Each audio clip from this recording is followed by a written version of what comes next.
দেখুন, রামপুরহাট বিরাট মিছিল হয়েছে। রামপুরহাটের রাস্তা একটু সরু, আর বোলপুরের রাস্তা চওড়া, সিউড়ি রাস্তা চওড়া। কালকে বোলপুরে ওই ঝড় জলে অত লোক হয়েছে, তার থেকে আজকে অনেক বেশি লোক। এই লোক অমানসিক লোক।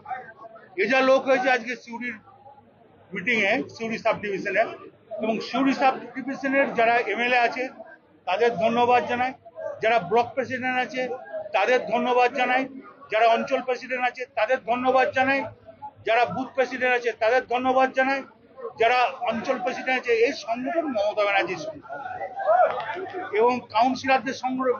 এখানে 3টে মিউনিসিপ্যালিটি আছে, 3টে মিউনিসিপ্যালিটির কাউন্সিলরকে জানাই, চেয়ারম্যান, অল কাউন্সিলর। এবং সব থেকে যেটা একটা বড় ব্যাপার আছে, জেলা পরিষদের মেম্বাররা এসেছিল, পঞ্চায়েত সমিতির মেম্বাররা, সব থেকে কর্মী যদি ঠিক থাকে। আর তৃণমূলের কর্মী হচ্ছে মাগুর মাছ আর চ্যাং মাছ, পালাতে জানে না, মরতে জানে না, ঠিক টাইমে বেরিয়ে পড়ে। আজ বেরিয়ে পড়েছে। আর এর সংগঠন মমতা ব্যানার্জি অভিষেক। দেখুন, দলীয় কর্মীদের বলে দিয়েছি 230 থেকে 240। বীরভূম জেলায় 11টা আছে, 11টায় একটা ফোন। তিনটে সাব ডিভিশন, এই সিউড়ি সাব ডিভিশনে বেশি সারা, যেহেতু আর জল জড়ায় নেই। তবুও কালকে বোলপুরের 1:30 থেকে জল হয়ে সেখানে যেভাবে লাভপুর, ইলেমবাজার, আমোদপুর, বোলপুর যে পরিমাণে লোক এনেছে, হ্যাঁ, বিরাট লোক। আপনাকে দেখা গেল পুষ্পা স্টাইলে অনেকদিন পর। হ্যাঁ, আপনাকে পুষ্পা স্টাইলে দেখা যা হোগা দেখ লেগা।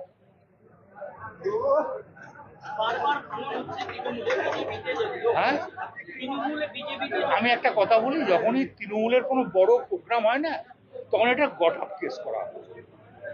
কে জয়েন করলো আর কে জয়েন করলো তাদের দলের ব্যাপার। ওই আমরা তো কাউকে জয়েন করার, আসতে আমাদের জয়েনের অনেক প্রস্তাব এসেছে। মন্ত্রীর কাছে এসেছিল, লীলাপতির কাছে এসেছিল, রানার কাছে এসেছিল। এটা সবাই বলেছে আমরা পরে জয়েন করা, আজ করাবো। এটা তো বুদ্ধিমানের কাজ। আপনি ভোট করে নিলেন। 100 বার বললাম, Bolpur sub division, Suri sub ডিভিশনে যে 3টে এমএলএ আছে, 3টেরই ভোট হয়ে গেল। বোলপুর সাব ডিভিশনে যটা এমএলএ আছে তটারই ভোট হয়ে গেল।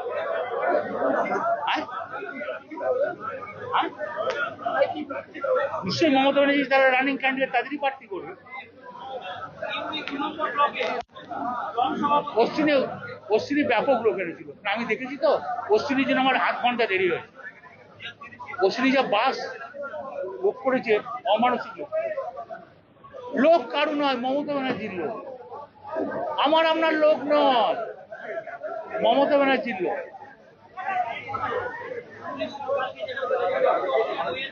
হ্যাঁ,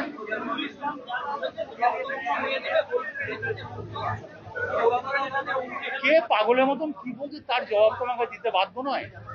যে যা মন ওরা বলতে পারে, কে কি বলছে তার কথা জবাব দিতে আমার না। আমার তো সেই যুব কংগ্রেস আমার, যখন মমতা ব্যানার্জি যখন যুব কংগ্রেসের প্রেসিডেন্ট ছিল কংগ্রেস আমলে, তখন আমি জেনারেল সেক্রেটারি ছিলাম অল ওয়েস্ট বেঙ্গল। তার রাজনীতিটা তখন থেকে করছি। কার কত দৌড়, কার কত ক্ষমতা, আমার সব জানা।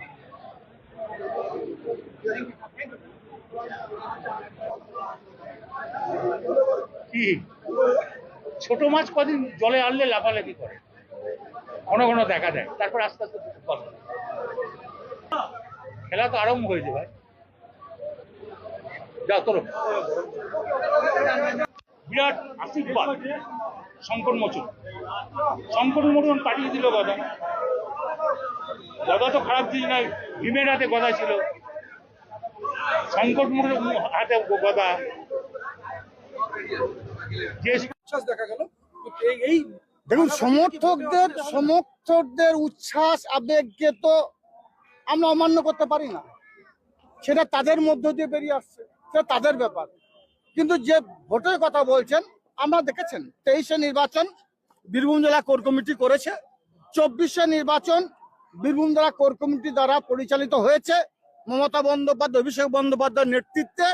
26-এর নির্বাচন কোর কমিটির দ্বারা হবে এবং বীরভূম জেলার যে 11টা বিধানসভা আছে, মমতা বন্দ্যোপাধ্যায়, অভিষেক বন্দ্যোপাধ্যায় যাকে দাঁড় করাবে, জোড়া ফুল চিহ্নে বিপুল ভোটে জয়যুক্ত হবে।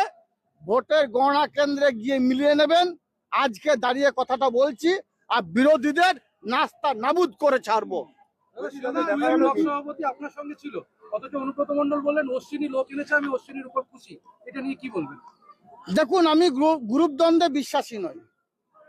মমতা বন্দ্যোপাধ্যায় সিউড়ি 2 নম্বর ব্লকের বীরভূম জেলা পূর্ত পরিবহন কর্মাধ্যক্ষ নুরুল ইসলাম সাহেবকে ব্লক সভাপতির আসনে বসিয়ে রেখেছেন। স্বভাবতই আমার হিসাবে ওখানকার নেতা নুরুল ইসলাম সাহেবকে নেতা বলে মনে করব আমি।